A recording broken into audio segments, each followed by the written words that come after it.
me sinto em casa aqui porque realmente quando a gente está com amigos e a gente sabe que a palavra de Deus é pregada com sinceridade e verdade, tudo fica mais fácil. Então a gente pode confiar e vir aqui e se sentir em casa. O que eu vou compartilhar com vocês hoje é um pouco da minha história, da minha vida, aquilo que eu tenho vivido e que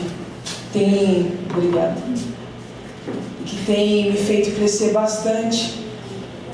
E não é fácil, ainda mais quando a gente é jovem, tem tanta coisa massa acontecendo ao nosso redor. Mas é bom que a gente tenha um foco e saiba o que a gente quer para poder fazer as coisas corretas e gerar o bem para quem está ao nosso lado. Bem? Então eu quero que você incline a sua cabeça comigo e a gente faça uma pequena oração rapidinho.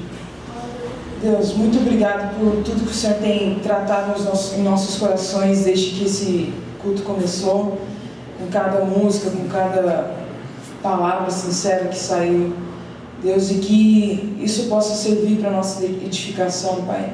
Que tudo que eu venha falar aqui venha diretamente do Teu reino, Senhor, que eu não tenha audácia de usar o púlpito para falar besteira, Senhor, mas que sejam palavras sinceras e que vão de encontro ao coração de cada um, segundo a Tua vontade, Pai.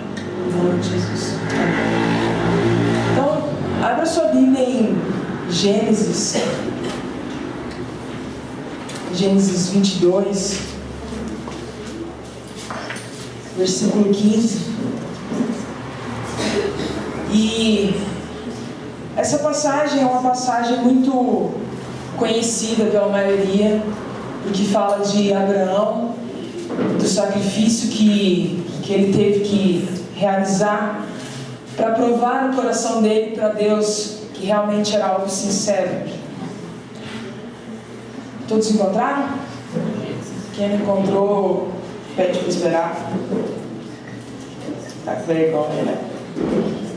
Vamos lá. Gênesis 22, versículo 15. O anjo do Senhor chamou Abraão pela segunda vez desde o céu.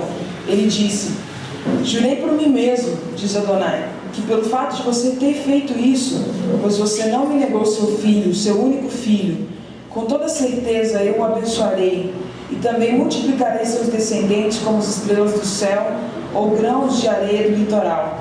Seus descendentes possuirão a cidade de seus inimigos, e por meio dos seus descendentes todas as nações da terra serão abençoadas, pois você obedeceu à minha ordem. Nessa passagem, nós vemos a obediência de Abraão, a renúncia também de ter que sacrificar o próprio filho para provar seu amor a Deus, obediência. E é um quadro que não é comum nos nossos dias. Se a gente parar hoje para analisar e qualquer pregador viesse aqui à frente e dissesse: eu vou matar o meu filho agora porque Deus pediu, certamente a gente olharia para esse cara e falaria: você está maluco, você está louco, o que você vai fazer? Mas nos dias que Abraão vivia, isso não era algo normal, mas também não existia uma grande lei para que isso chegasse da cadeia, digamos assim. E a gente, quando começa a analisar o contexto dessa história, a renúncia que Abraão teve que fazer a Isaac, que era seu filho querido, o seu único filho, prova muito mais do que um coração obediente, mas um coração dependente de Deus. Abraão sabia que ele só tinha conseguido Isaac só tinha nascido porque Deus permitiu. E se Deus havia permitido que Isaac tivesse nascido, não custava provar o seu amor diante de Deus, devolvendo Isaac para Deus. E os nossos dias que a gente vive hoje, nós temos muitas coisas que nós possuímos e temos como prioridade na nossa vida. Nós conquistamos porque Deus nos deu, mas certamente a gente não abriria a mão tão fácil. Diante da situação de uma família, se Deus te pedisse seu filho, você não sacrificaria certamente. Se você tem um casamento e Deus falasse: abrir mão do seu casamento, porque eu quero outra coisa para você. Ou se você tem em vista algo, e Deus olhasse para você e dissesse, olha, desiste disso aí, porque eu tenho algo maior para você. Ou simplesmente Deus falasse, eu tenho outra coisa para você, não falasse que tinha algo maior. Nós não abriríamos mão tão fácil como Abraão. Tão fácil entre aspas. Abraão preparou todo o caminho para que Isaac fosse sacrificado. Preparou a lenha, chamou os empregados dele, falou: é o seguinte, vamos preparar a lenha, arruma os jumentos, que a gente vai fazer uma caminhada bem longa. E os servos dele perguntaram por quê, mas ele talvez não quis dizer, e simplesmente seguiram o caminho. Chamou Isaac como um filho obediente, se vão ali dar um rolê comigo, e foram. Quando chegou lá, você imagine se fosse você no caminho com Abraão, se você fosse Isaac, como que seria? Você está vendo a lenha, você está vendo o jumento, você está vendo tudo certinho para preparar o fogo, mas cadê o sacrifício? Cadê a carne? Cadê a picanha? Cadê a ovelha? Então, chegando lá perto, Isaac perguntou: pai, cadê o sacrifício?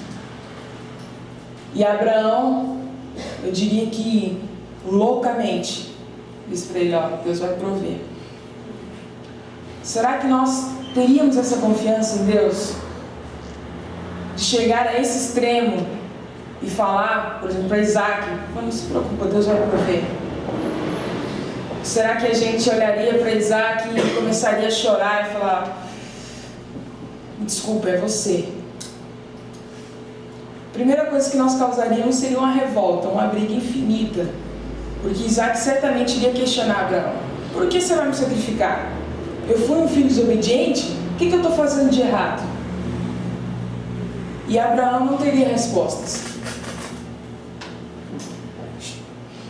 Nessa questão da obediência, muitas vezes nós não chegamos a esse extremo de termos essas coisas tão grandes para sacrificar, mas nós nos prendemos em coisas pequenas. Nós nos prendemos no nosso emprego, na nossa faculdade, nos prendemos aos nossos instrumentos, à nossa música, aos nossos amigos. E com isso eu não estou falando para você largar tudo das costas e sair por aí igual um louco. Mas quantas vezes nós priorizamos essas coisas, como foi falado aqui há pouco?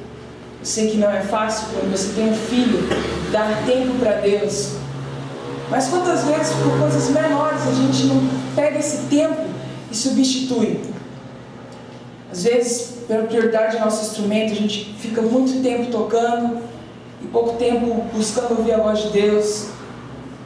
Muito tempo estudando e pouco tempo querendo saber qual é a vontade de Deus. Muito tempo fazendo várias coisas, mas a gente vai deixando o que é maior, que é a presença de Deus. E com tudo isso, nós vamos trocando todas as nossas prioridades, e tudo isso vai acarretando inúmeras outras coisas. Nós começamos a falhar no nosso tempo, e aí começamos a olhar muito para nós, o que a gente é, o que a gente pode fazer, o que nós somos capazes. E aí dentro de tudo isso a gente esquece de depender de Deus. Quando nós esquecemos de depender de Deus, nós vamos cair no extremo que está em Tiago. Se você puder me acompanhar. Tiago capítulo 1, versículo 14, que diz assim: em vez disso, cada pessoa é tentada ao ser arrastada e atraída pelo engano do seu desejo. Então, tendo sido concebido, o desejo dá à luz o pecado, e quando o pecado cresce plenamente, dá à luz a morte. Então, ele continua: não se iludam, meus queridos irmãos. Todo bom ato de adoração e todo presente perfeito vem do alto, descendo do Pai que fez as luzes celestiais. Com ele não há variação nem trevas causadas por variações. Então nós trocamos as nossas prioridades, começamos a olhar muito para nós, o que nós podemos fazer, E dentro disso nós damos vazão aos nossos desejos. Nós começamos a olhar as coisas e desejá-las como seria normal. Eu tenho uma boa faculdade, eu vou querer me formar, vou querer fazer pós-graduação, vou querer subir, até chegar a um doutorado, ser top. Só que quando você chega no doutorado, certamente você não olha para as pessoas que estão ao seu redor da mesma forma que você tem um doutorado. E isso vai para todas as áreas da nossa vida. Se a gente tem um bom relacionamento, nós priorizamos esse relacionamento e vamos indo, até esse relacionamento se tornar o nosso mundo e as outras coisas não importarem tanto. Mais uma vez, a troca da nossa prioridade. E quando nós chegamos a esse extremo, nós começamos a pecar. Porque se nós trocamos Deus, isso já é um pecado. Mas quando nós começamos a venerar demais o nosso desejo, o nosso eu, o que eu posso fazer, nós caímos em um extremo que gera ruína, que a própria Bíblia diz que dá à luz à morte. Dentro dos nossos pecados, nós nos afundamos. Eu sei que ninguém aqui é perfeito, nem eu. E quando nós analisamos o nosso interior, nós encontramos várias coisas erradas. Estou falando de prioridades, mas eu posso estar falando também de conflitos internos. Posso falar de guerras que tem dentro de você. O que acontece dentro de você é você que sabe. Mas aí nós começamos a ficar muito fundo nisso. E nós começamos a perder o foco. Até na nossa oração. Quando nós oramos, eu lembro que uma vez eu fui confrontada com isso, que eu sempre orava e falava assim: ah, Deus, você conhece meu coração, sabe que nessa área aí é fogo. E nós usamos até o conhecimento de Deus como desculpa para a nossa fragilidade. Deus, o Senhor conhece, então me perdoa por essa, eu vou fazer, ou eu já fiz. E todas as vezes que a gente dá esse passo, nós estamos cada vez mais distantes da vontade de Deus. Estar distante da vontade de Deus traz prejuízos. Porque quando nós perdemos o foco, nós não sabemos o que buscamos, tudo que vier satisfaz ou não, e aí a gente começa a buscar mais coisas. E tem um ditado que diz que quem não sabe onde vai, qualquer caminho serve. E se você não sabe o que você quer para a sua vida espiritual, emocional, profissional, qualquer coisa vai te servir. Se você gosta de frango, mas aí faz muito tempo que você não come frango, alguém chega com a carne de porco bem feitinha, você vai comer enganado às vezes. São exemplos simples que a gente vai vendo na nossa vida que fazem a diferença. Quando nós somos jovens, tudo que está ao nosso redor chama muita atenção. Eu sei que a maioria aqui é envolvida com skate, com música, o que mais? Grafite. Então tudo isso é muito intenso. Se você liga a televisão, na MTV está passando um campeonato, está passando alguma coisa que te prende, você quer aquilo, quer porque quer, e você começa a batalhar por isso, mas você esquece de perguntar para Deus se isso é da vontade dele. E quando nós perdemos essa sensibilidade de perguntar para Deus o que Ele deseja, nós seguimos a nossa vida como se não dependêssemos dele totalmente. Eu tenho uma experiência, houve um tempo que eu me envolvi com motocross, e quando eu descobri trilha, motocross, essas coisas, eu fiquei totalmente pirada, apaixonada.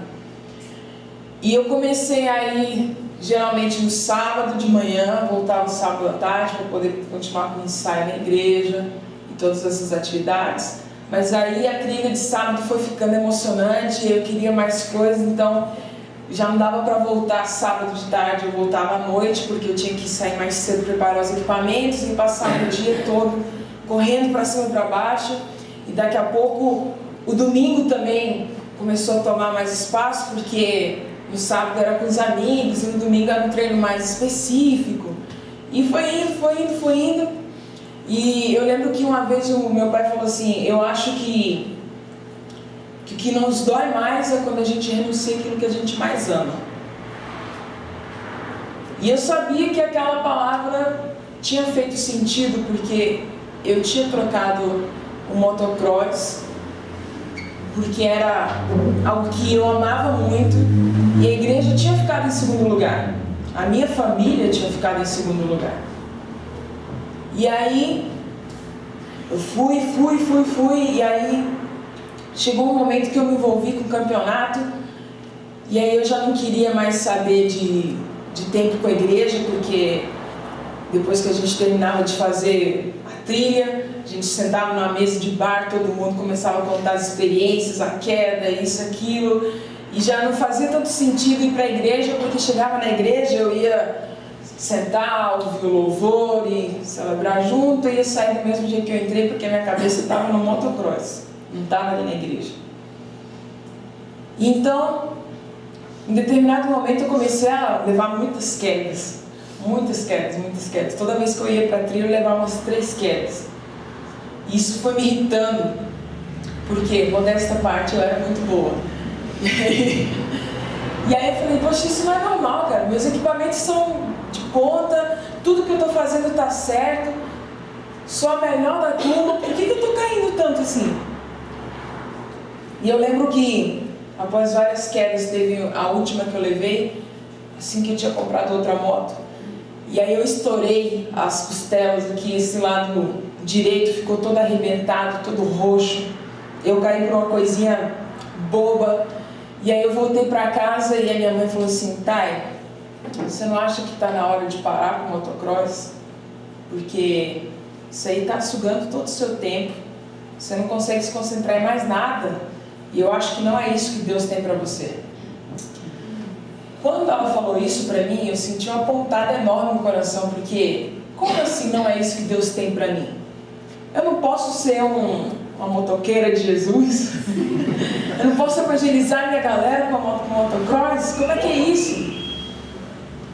E ela falou: olha, não é isso. Naquele dia eu orei e eu chorei muito, porque eu lembrava do meu pai, que tinha sido paraquedista, e ele falou que uma das coisas mais difíceis da vida dele foi abrir mão do paraquedismo para servir a vocação de pastor. Eu falei: isso é porque você não tinha esclarecimento, porque você podia ser pastor e paraquedista. Mas depois eu entendi que não era assim. Ou eu dava prioridade para uma coisa, ou dava para outra. Então naquele dia eu falei: Deus, eu vou parar com o motocross e eu vou fazer as coisas direito. Naquele dia eu comecei a aprender o que era renúncia. E é sobre isso que eu quero falar com você hoje, sobre renúncia. Desde que nós começamos a gente está falando sobre isso. E a renúncia é algo que não é fácil. Porque geralmente você não vai renunciar. A renúncia é fácil quando você tem que renunciar uma balinha para o Marcel. Eu gosto muito dessa balinha. E o Marcel me pede a balinha, eu renuncio para você. Isso é fácil. Mas se eu tenho um case de pedais como esse, Deus fala para você: não é isso que eu quero para você, dá esse pedal, é uma facada no peito, porque você começa a falar: Deus, eu trabalhei a minha vida inteira para comprar isso aqui, e agora você vai dizer que não? Não é assim. E aí começa a doer. E chegou um ponto que nesse processo de Deus me ensinar o que era renúncia, eu tive que abrir mão de um relacionamento. Vários processos. E para abrir mão desse relacionamento é porque eu já tinha perdido o foco também. E eu me envolvi nesse relacionamento.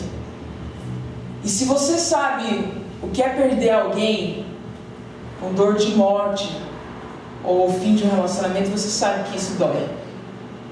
E eu lembro dentro do carro, não faz algum tempinho, e quando eu virei as costas para aquela pessoa e disse: eu vou deixar esse relacionamento porque eu entendi que eu preciso fazer outras coisas, que Deus tem algo maior para mim. E não é porque eu não te ame, te amo muito, mas é porque eu entendo que eu preciso fazer coisas maiores que vão valer a pena. Você vai ver um dia que isso vai valer a pena.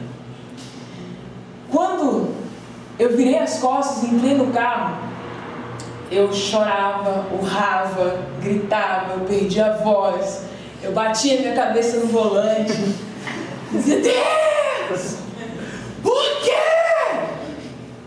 Eu não aguento mais abrir mão. Só eu abro mão. Você nunca abre mão de nada. No que você abre mão? Por que isso não é certo? E naquele dia eu senti uma dor de morte. De morte. Eu passei 2 meses em depressão. E aquele fim de relacionamento, eu não via nada do que Deus podia tratar comigo maior do que isso. Porque eu estava satisfeita emocionalmente, satisfeita espiritualmente, ainda que totalmente errada, porque eu estava com a minha espiritualidade totalmente desfocada naquilo que é o correto. E a minha vida profissional estava muito bem, e eu sabia que aquilo me tornava completa, de certa forma. Só que ainda assim havia algo muito maior dentro de mim, que me dizia que estar na vontade de Deus, ainda que difícil, era a melhor coisa que eu podia fazer. E eu costumo brincar que se a vida fosse fácil, não se chamava vida, se chamava PlayStation. Opa! É nóis. Porque não é fácil você abrir mão daquilo que te faz bem, que você pensa que faz bem. Não é fácil abrir mão de relacionamento, não é fácil abrir mão de emprego, não é fácil abrir mão da sua satisfação emocional. Mas quando Deus trata com você, e você sabe que você tem um chamado, você tem 2 escolhas: obedecer ou perecer. Não vou dizer para você obedecer ou desobedecer. Obedecer ou perecer, porque quando você não obedece à vontade de Deus, você perece. E muitas vezes a gente tem que fazer na nossa vida como fez Abraão. E agora, talvez você não tenha ouvido esse exemplo ainda, porque eu acho que eu dei uma viajada quando eu pensei nesse exemplo. Mas quando Abraão pegou Isaac e colocou ele no altar, ele ainda não tinha visto o cordeiro, ele ainda não tinha visto a provisão de Deus. Mas ele ainda assim pegou a faca e levantou. Eu tenho certeza que aquela faca era uma faca afiada. Era um machado talvez muito bem afiado. Porque eu tenho certeza que Abraão, vendo aquela cena, ele não ia querer fazer as coisas de pouquinho. Ele queria acabar com a dor dele de perder alguém. Ele queria acabar com a dor da renúncia. Ele queria simplesmente dar fim naquilo ali. E muitas vezes a gente faz totalmente o contrário de Abraão, porque nós sabemos que Deus nos pede para renunciar a algo e a gente vai com a faquinha de mesa. E a gente pega o bracinho do nosso sacrifício e começa: Deus, ainda dá tempo de você dizer não. Ainda dá tempo de eu, quem sabe, você mudar de ideia, de eu não renunciar. Mas fazendo isso, a gente machuca o que, se for uma pessoa, e você estiver no relacionamento, a gente vai estar machucando a outra pessoa com a faquinha de mesa. Porque você não diz sim e você não diz não. E se for algo da sua vida, você está se martirizando, porque aquilo está doendo. Então, às vezes, quando Deus nos pede para renunciar a algo, tem que ser como um machado mais afiado que você puder. Uma faca. Chegar de uma vez e acabar. E o fim de Isaac foi diferente. Deus proveu o sacrifício. Mas às vezes na nossa vida Deus não vai prover o sacrifício. O sacrifício é a sua renúncia. O sacrifício é a sua obediência. E a gente tem que acabar com determinadas coisas de uma vez. E quando nós acabamos com essas coisas, quando nós renunciamos, nós estamos obedecendo. E quando nós obedecemos, nós estamos agradando a Deus. E quando nós agradamos a Deus, nós estamos no centro da vontade dEle. E se você está no centro da vontade de Deus, você está seguro. Você está no lugar certo. E às vezes estar no centro da vontade de Deus nem sempre é o melhor que você quer. É o melhor que você pode ter, na sua concepção. Porque dói estar no centro da vontade de Deus. Doeu em Elias, certamente, ficar dentro daquela caverna e esperar Deus falar com ele na tempestade, no fogo. E às vezes Deus vem no ventinho, calminho. Doeu para Jonas ter que esperar debaixo daquela plantinha, no sol, sem entender por que Deus tinha mandado ele pregar para um povo que estava nem aí para Deus. Devia doer nele. Poxa Deus, eu estou fazendo as coisas corretas, o Senhor me manda pregar para uma galera que não está nem aí para você. Dói estar no centro da vontade de Deus. Não é fácil. Mas coloca uma coisa na sua cabeça: é o melhor que você pode fazer para você mesmo. E você precisa perseverar em estar na vontade de Deus. Porque estar na vontade de Deus é uma linha tênue. Eu não sei o nome daquela linhazinha que coloca assim para equilibrar. Backline, sim. Estar no centro da vontade de Deus é estar ali. Você precisa buscar o equilíbrio para conseguir andar. E o equilíbrio você só encontra em Deus. E se você não busca Deus, qualquer ventinho, qualquer coisa que estiver fora dos seus planos te tira da corda. Perseverar. Em Tiago capítulo 1, versículo 2 diz assim: considerem motivo de alegria, meus irmãos, quando vocês enfrentarem diversas tentações, porque sabem que o teste da sua confiança produz perseverança. Deixem a perseverança completar sua tarefa, para que vocês se tornem maduros, íntegros, faltosos de nada. Só quando você perseverar em Deus, ficar ali, Deus, olha, está difícil. Não é fácil você ser tentado. E abrindo verbo, se você já esteve em um relacionamento em que o sexo era ativo e você resolveu parar,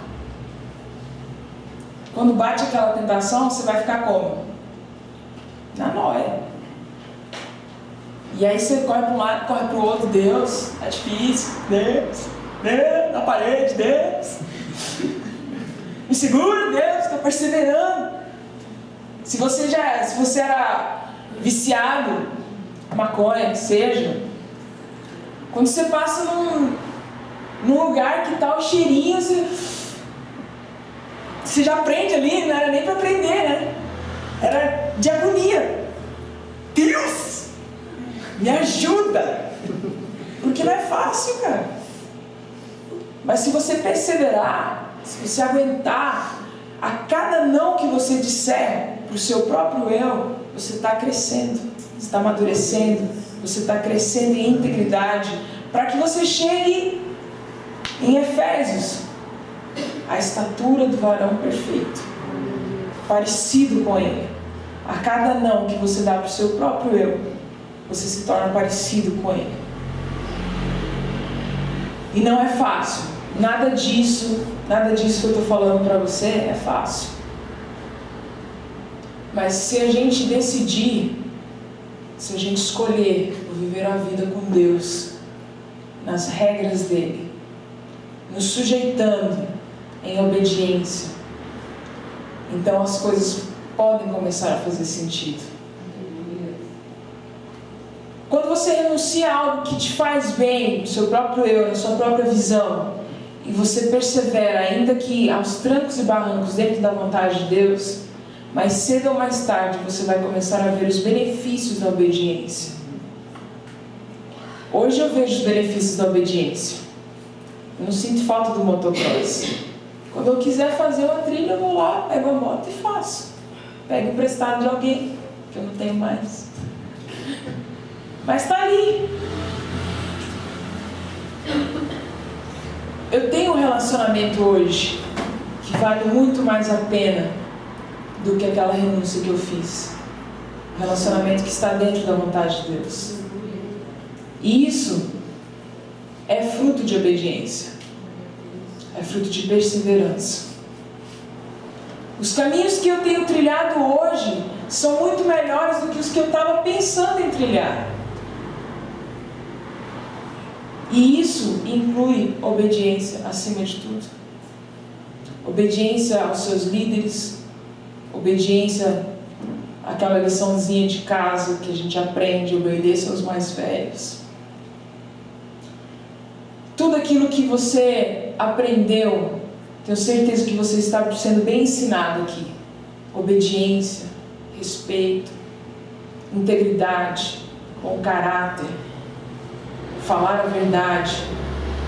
Tudo isso são processos para que você chegue à vontade perfeita de Deus.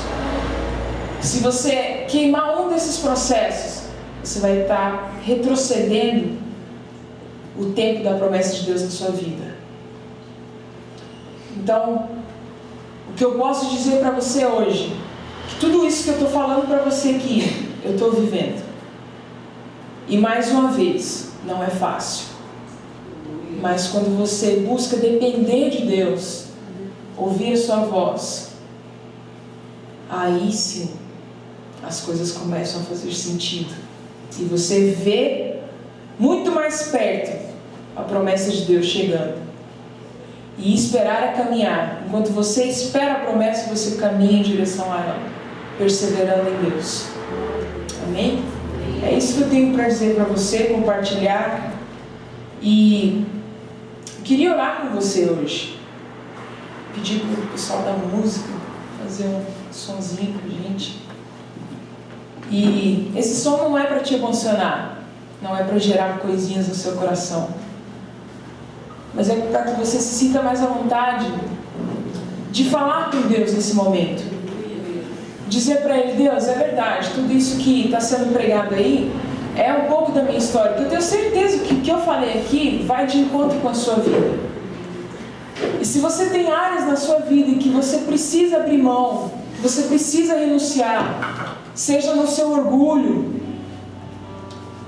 seja em um relacionamento, seja no que for, e você sente a necessidade de estar mais perto de Deus, você sente a necessidade de viver aquilo que Ele tem para você, então que você possa abrir o seu coração hoje. E se você quiser vir aqui na frente para a gente estar orando junto, quero te chamar para que você venha com o seu coração aberto e busque falar com Deus a respeito dessas coisas, para que tudo isso mude. Sinta-se à vontade para vir aqui, ficar aí onde você está e ter uma conversa sincera com Deus. Apresentar para Ele as tuas dificuldades, apresentar para Ele aquilo que você não consegue entender ainda, mas que você quer entender. E você quer depender dEle.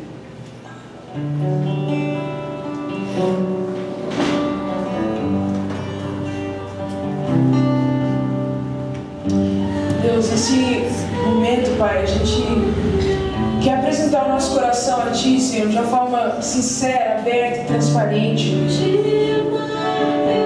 E te mostrar que nós não temos intenção nenhuma de sermos orgulhosos ou de sabermos mais do que o Senhor, porque a gente sabe que nada escapa dos teus olhos, os teus olhos estão sobre toda a terra, e eles nos contemplam nessa noite, eles nos contemplam no nosso dia a dia. Deus, não é fácil viver dentro da tua vontade, mas nós também sabemos que não há nada melhor, porque quando nós estamos dentro da tua vontade, nós transformamos pequenas pedras em grandes milagres, como fez Davi, Golias, como fez Ezequiel com aqueles ossos, e ele presenciou um exército numeroso se formando, Senhor, pela tua palavra. E a gente quer ver isso na nossa vida, Deus. Quando tudo parecer sem sentido, quando tudo for, sei lá, Deus, quando nada disso tiver algum objetivo que a gente consiga enxergar, quando nós vemos que a nossa vida não está da forma que o Senhor deseja, mas ainda assim a gente acredita na tua palavra, a gente acredita que pode contar com você, Deus. Que nós comecemos a ver esses milagres na nossa vida, Pai. Nós somos fracos, Senhor, mas a tua palavra diz que é na nossa fraqueza que o Senhor se fortalece. E nessa fraqueza nós sabemos que devemos buscar a Ti para que nós busquemos a nossa força, porque o Senhor é a nossa força. Quando tudo é difícil, Deus, quando é difícil renunciar aos nossos tesouros, Pai, emocionais, quando é difícil, Senhor, renunciar aquilo que nós mais valorizamos, mas nós sabemos que o Senhor está nos pedindo isso. Não é fácil, mas Deus, é tudo que nós queremos fazer, está no centro da tua vontade, e na nossa simplicidade, Deus, na nossa dependência de você, a gente reconhece que nada do que nós vamos fazer pelas nossas próprias forças será tão bom quanto aquilo que o Senhor fizer apenas com uma palavrinha. Nós sabemos que não podemos fazer absolutamente nada sem o Senhor. E nós abrimos o nosso coração hoje para te dizer isso, para reconhecer, Deus, que nós queremos depender de você, que nós queremos nos render à tua vontade, Senhor, que nós queremos nos render, Senhor, a coisas maiores que o Senhor pode fazer, mas não usar isso como desculpa para nos rendermos, não usar aquilo que o Senhor pode fazer para buscar aproximação, mas nós queremos fazer isso para que tenhamos um relacionamento realmente inteiro com você, Deus. Nós queremos fazer isso para que nós tenhamos você do nosso lado todos os dias, para que a gente possa andar pela casa, pegar as tuas sandálias e esconder. Como crianças, Senhor, nós viemos diante da tua presença e nos rasgamos diante de você, Deus, pedindo a tua ajuda, para que o Senhor nos sustente na intenção de fazer a tua vontade. É tudo que nós temos, Senhor, hoje, o nosso coração diante de